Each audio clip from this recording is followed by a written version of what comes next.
Assalamualaikum warahmatullahi wabarakatuh. Di sini kami akan menjelaskan tentang sistem pernapasan. Sebelumnya, izinkan kami memperkenalkan diri terlebih dahulu.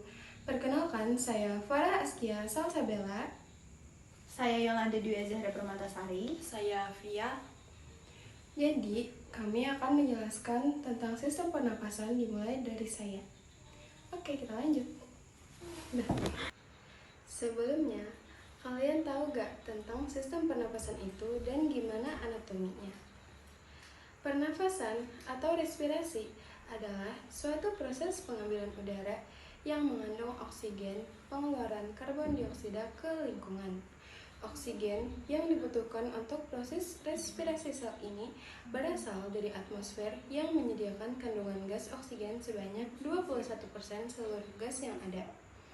Manusia membutuhkan suplai oksigen secara terus-menerus untuk proses respirasi sel dan membuang kelebihan karbon dioksida sebagai limbah beracun.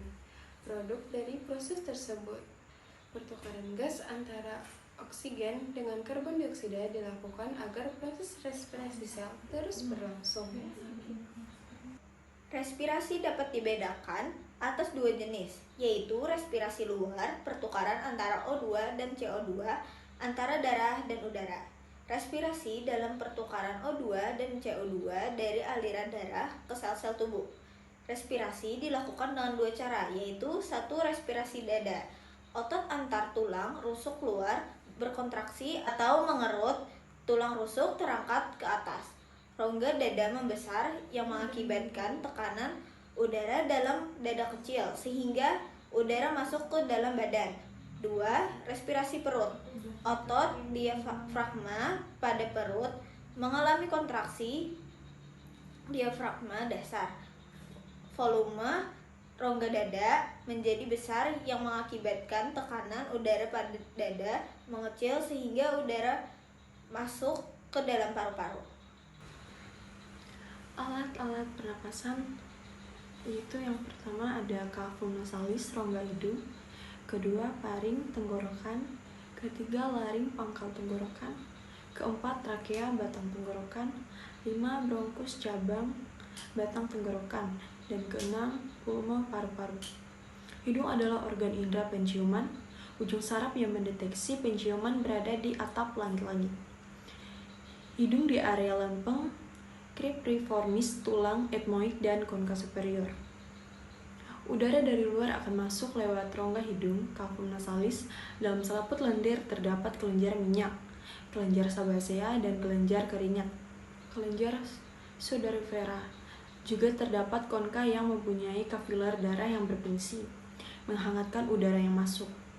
Di sebelah belakang rongga hidung terhubung dengan nasofaring melalui 2 lubang yang disebut vanae. Ujung saraf ini distimulisasi oleh bau di udara. Impuls saraf dihantarkan oleh saraf olfactorius ke otak di mana sensasi bau dipersikasikan.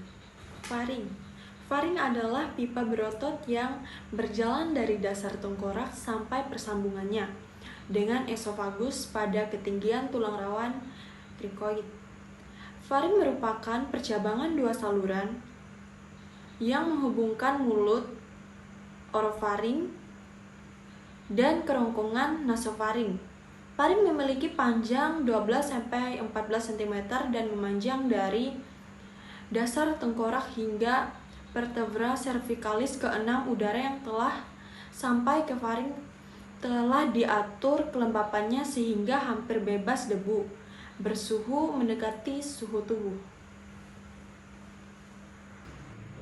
Laring adalah organ berongga dengan panjang 42 mm dan diameter 40 mm.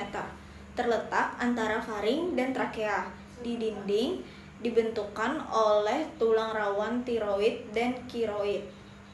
Fungsi laring untuk membentuk suara dan menutup trakea pada saat menelan atau epiglotis. Ada 2 lipatan mukosa, yaitu pita suara palsu atau lipat vestibular dan pita suara atau lipat suara. Celah di antara pita suara disebut rima glotis. Selanjutnya yaitu trakea. Tersusun atas 16-20 cincin tulang rawan. Celah di antaranya dilapisi oleh jaringan ikat fibroelastik. Trakea terdiri atas 3 lapis jaringan, yaitu lapisan luar terdiri atas jaringan elastik dan fibrosa yang membungkus kartiologi. Lapisan tengah terdiri atas kartilogi dan otot halus yang membungkus trakea. Dalam susunan helik ada sebagian jaringan ikat mengandung pembuluh darah dan limfe serta saraf otonom. Lapisan dalam terdiri atas epitelium kolumnar, penyekresi mukus. Bronkus merupakan percabangan trakea. Setiap bronkus primer bercabang 9-12 kali dengan diameter yang semakin kecil. Cabang utama trakea disebut bronki primer atau bronki utama. Bronki primer bercabang menjadi bronki lobar, bronki segmental, bronki subtegmental. Struktur bronkus primer mirip dengan trakea, hanya cincin berupa lempeng tulang rawan tidak teratur. Struktur mendasar dari paru-paru adalah percabangan bronkial, yang selanjutnya secara berurutan adalah bronki, bronchiolus, terminalis bronchiolus, respiratory ductus alveolar, dan alveoli. Selanjutnya adalah paru-paru. Paru-paru adalah organ pernapasan utama manusia yang lokasinya di rongga dada. Paru-paru dipisahkan oleh area yang disebut dengan mediastinum. Area ini berisi jantung, trakea, esofagus, dan kelenjar getah bening. Paru-paru ditutupi oleh selaput pelindung yang dikenal sebagai pleura dan dipisahkan dari rongga perut oleh diafragma otot. Paru-paru sebelah kanan memiliki massa yang paling besar karena memiliki lobus yang lebih banyak. Massa paru-paru kanan berkisar 370-600 gram pada orang dewasa, sedangkan paru-paru kiri 325-550 gram. Selanjutnya ada alveoli. Alveoli merupakan kantong berdinding sangat tipis pada bronchioli terminalis. Jumlahnya 200-500 juta, bentuknya bulat poligonal. Sel epitel terdiri dari sel alveolar gepeng. Jumlahnya hanya 10% menempati 95% alveolar paru. Yang kedua ada sel alveolar besar. Jumlahnya 12% menempati 5% alveolar. Fungsi alveoli adalah saling bertukar. Setelah oksigen diserap, darah akan mengalirkan karbon dioksida menuju alveoli untuk dihembuskan keluar. Karbon alveoli memiliki peran sebagai tempat oksigen dan karbon dioksida. Oksidasi sendiri dianggap sebagai limbah dalam tubuh. Pertukaran antara oksigen dan karbon dioksida tersebut terjadi pada dinding alveoli dan kapiler. Dan yang terakhir ada pleura atau membran serosa, membungkus paru. Jaringan tipis ini mengandung serat elastin, fibroblast,